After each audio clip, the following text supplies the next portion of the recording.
Hi everyone, we are going to start with this first lecture on the musculoskeletal system, and hopefully this works out okay. I apologize for the low production value here.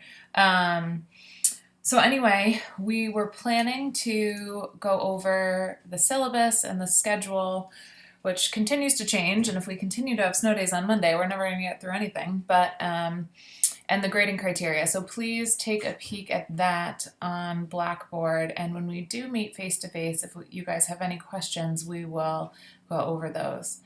I would also like for you guys to let me know your goals for this course. So one of your assignments for this week is to think about your goals for taking MSPO orthopatho.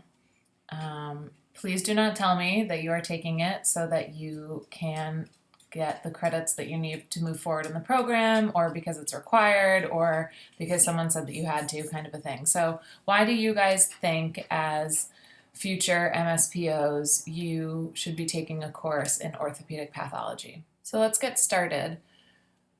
The three questions that we are going to attempt to answer with this lecture are: what does the musculoskeletal system do for us? What are the tissues involved in the musculoskeletal system? And what are the unique characteristics of each tissue that will impact injury and rehab that we need to be aware of? So why should we even care about these tissues? Okay, so when we think about the functions of the musculoskeletal system, we know that there are two general functions: mechanical and physiological. When we think about the mechanical functions, they're pretty obvious, right? So we know that there's a rigid framework for the trunk and the upper extremities to withstand mechanical load, so it allows us to provide support and have posture, as well as it serves to create levers to allow us to move. It also protects the vulnerable viscera of our body, right? So our ribs obviously protect our lungs, pelvis protects our digestive reproductive organs, right? So it's pretty obvious when we think about the mechanical functions. When we're thinking about the physiological functions, however, sometimes we kind of forget how important the musculoskeletal system is, specifically bones. And we'll talk about this a little bit in more detail when we talk about bones specifically. But hematopoiesis, hopefully you guys have heard that term before. It's production of erythrocytes, right, or red blood cells, which contain hemoglobin and allow for transport of oxygen to our cells, right? Also, leukocytes, or our white blood cells, and thrombocytes, or our platelets. And the second physiological function is that bones specifically allow for mineral storage, right? So our bones are the organ of storage for calcium, phosphorus, magnesium, and sodium. And so obviously those have significant benefits that we'll talk about going forward. So we talked a bit about the mechanical function of the musculoskeletal system, specifically support and motion, right? So our levers that are created by our musculoskeletal system allow us to produce force and create motion through a complex system of levers. I know we spent a lot of time talking about this in kines, so we will just kind of breeze right through this. Hopefully you guys all remember what a first-class lever is, where the fulcrum is located relative to the force and the mass, as opposed to a second-class lever and a third-class lever. Hopefully you guys remember which is most common in the human body and what the benefits and limitations are for each of the lever systems. Okay, we won't review that in this lecture, but hopefully you guys have that in your mind, and if not, go dig it up somewhere. And I already talked about the protection of the vital organs as well, but hopefully you guys realize that the skeleton is pretty awesome, because it's not like we are made out of really heavy steel or something like that, but our bones, our skeleton, can absorb a large amount of energy and keep us really well protected, but it's also really lightweight, and so that obviously has benefits for our movement. The physiological functions, the hematopoiesis we talked about, I want you guys to just be aware of where our blood cells are created. So our red marrow is going to be in the epiphysis of our long bones, right? Whereas our yellow marrow is going to be in the medullary cavity, or the diaphysis part.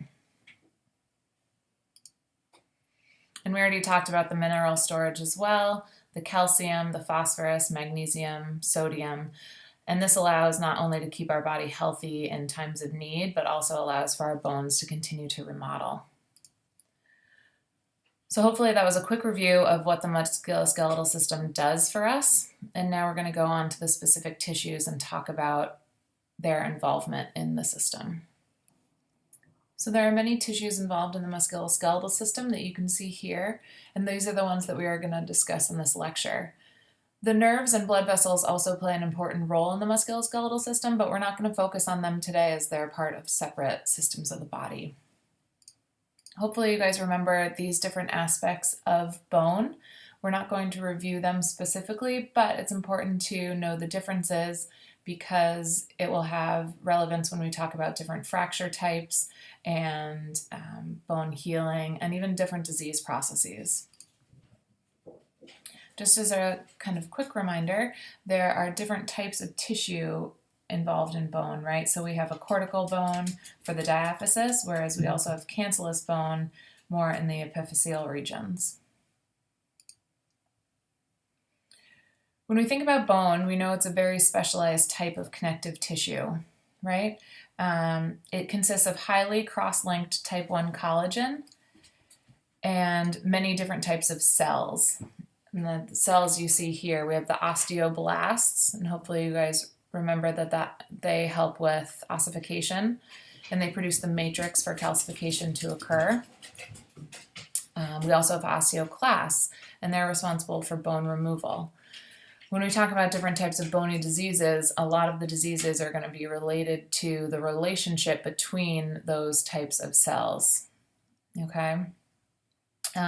We also know that in bone there's a hard ground substance that's rich in the mineral salts we discussed. And we also know there are proteoglycans within the ground substance, and they contain glycoproteins that strongly bind to calcium and phosphorus rich mineral salts.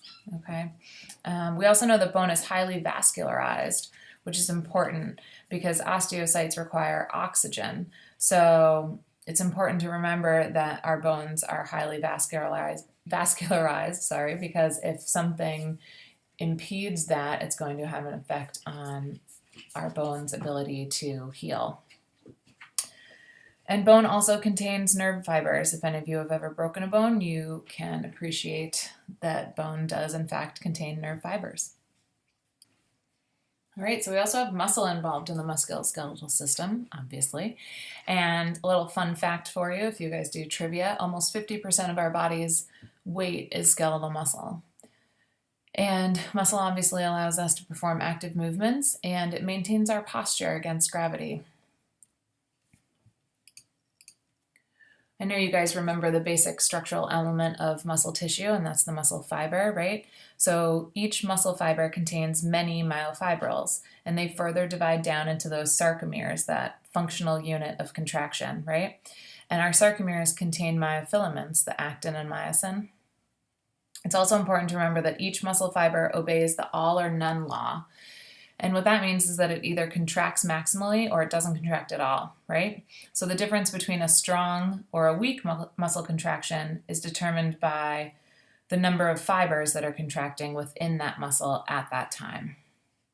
And another thing to keep in mind is how muscle grows in length, because it will become relevant when we talk about how muscles can get tight and what it means for a muscle to be tight. So hopefully you remember that sarcomeres cannot lengthen because that would affect our contractile ability negatively, right? So in order for a muscle to lengthen, we actually have to add more sarcomeres, and primarily this occurs at the musculotendinous junction. I know you guys all remember what a motor unit is as well, that it contains an anterior horn cell, an axon, a neuromuscular junction, and the individual muscle fibers, right? So when we start to talk about different muscle diseases, there are different muscle diseases that occur within muscle fibers, in an axon, or at a neuromuscular junction, or at the anterior horn cell. So each of those components can if they are impaired in some way by a disease process, can impact our muscles' ability to function.